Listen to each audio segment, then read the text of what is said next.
মই শিৱসাগৰৰ দিখৌপৰীয়া গাভৰু আৰু কনকলতা আৰু মুকুন্দ কাকতিৰ তেজে ধোৱা ইতিহাসে বৰকা গহপুৰৰ মই বোৱাৰী। এই ৰকমতে মই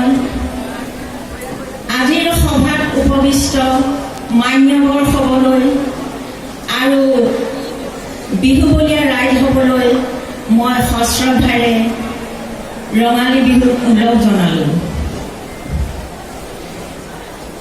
আৰু এই সুবিধা প্ৰদান কৰাৰ কাৰণে মই এই বিহুতলীৰ উদ্যোক্তা হ'বলৈ আন্তৰিক অভিনন্দন জ্ঞাপন কৰিছোঁ আৰু ৰঙালী বিহুৰ শুভেচ্ছা জনাইছোঁ। মই বিহুৰ কথা, ৰঙালী বিহুৰ কথা 7 দিন 7 ৰাতি কৈ থাকিলেও উৰকে নপৰে দেখোন।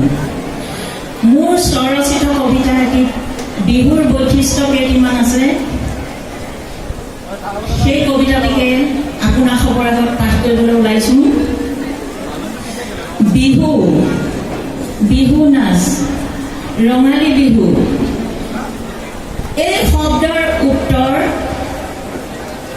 আপোনালোকৰ নিজৰ বুকুৰ ভিতৰখনতে, প্ৰত্যেকসকলৰ নিজৰ বুকুৰ ভিতৰতে তাৰ শুদ্ধ উত্তৰ আছে। নিজক সুধি চালে সম্পূৰ্ণ শুদ্ধ উত্তৰ ওলাব, নহয় জানো বাৰু?